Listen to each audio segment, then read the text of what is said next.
জুলাই শুক্রবার বিকেল ৫টা মিরপুরের বিআরটিএ অফিসের গেট ভেঙে ভেতরে ঢুকে পড়ে সহিংসতাকারীরা। শুরুতে অল্প কয়েকজনকে দেখা গেলেও মুহূর্তের মধ্যেই তাদের সংখ্যা বাড়তে থাকে। শুরু হয় তাণ্ডব। ভেঙে ফেলা হয় কাচের গ্লাস, বিভিন্ন কক্ষে থাকা মূল্যবান সামগ্রী বাইরে এনে ভাঙচুর করা হয়, ধরিয়ে দেওয়া হয় আগুন। একদল ঢুকে পড়ে নতুন ভেহিকেল ইন্সপেকশন সেন্টারে। ভাঙচুর, অগ্নিসংযোগের পাশাপাশি শুরু হয় লুটপাট। যে যার মতো লুট করতে থাকে মূল্যবান সামগ্রী। ইন্সপেকশন সেন্টারের ভেতরে থাকা গাড়িতে আগুন ধরিয়ে দেওয়া হয়।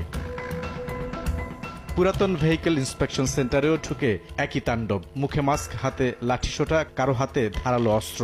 ভেঙে ফেলা হয় সিসি ক্যামেরাগুলো, চলতে থাকে লুটপাট।